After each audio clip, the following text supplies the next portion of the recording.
days when you can't tell nobody what you've been going through. All that weight, all that pressure, and you've been suffering in silence. I hear you.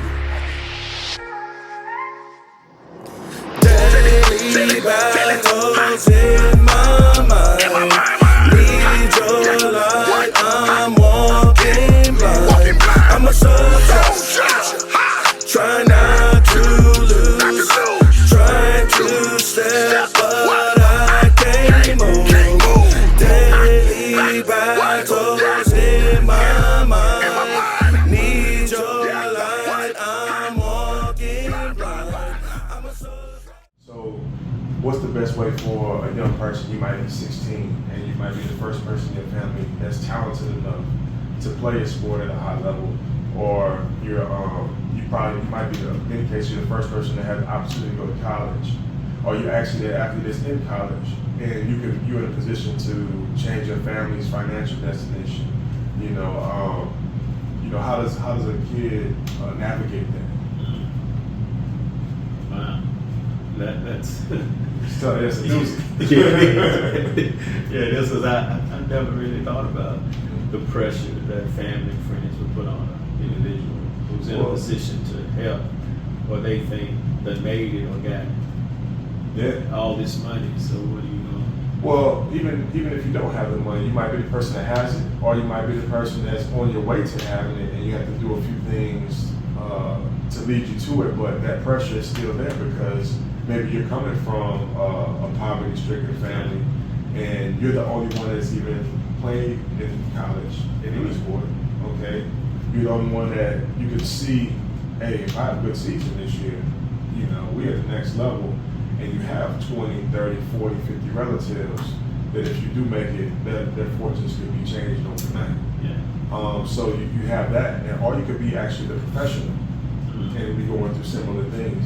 So that's a big battle that a lot of people are dealing with, along with all the people attacking you social media wise. One thing I always tell guys is, if you work at a regular job, like me now as a teacher. If I do something messed up, will 5, 6 people want to know?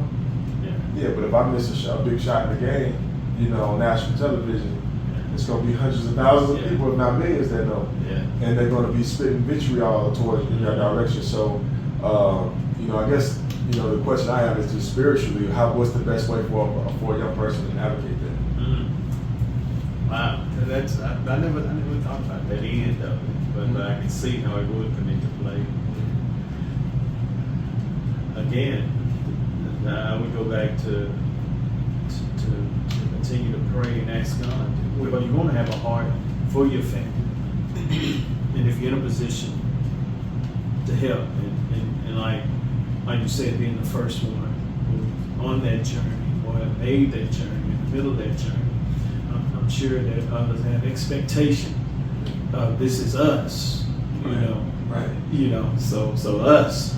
Want to see some movement on our ends too. Right. So you just have to, I guess, really pray and deal with, how having a desire to do, but no, you're limited as well. So just do the best that you can by leading of the Holy Spirit. What to do, how to do, and when to do, and prayerfully they'll understand that. We're family. And I'm going to do what I can, but because sometimes you can't just do what people expect you to do. Right. You have to do what the Spirit is leading you to do. So that would be my advice, to do what the Spirit is leading you to do. All that pressure, and you've been suffering in silence. I hear you. Daily battles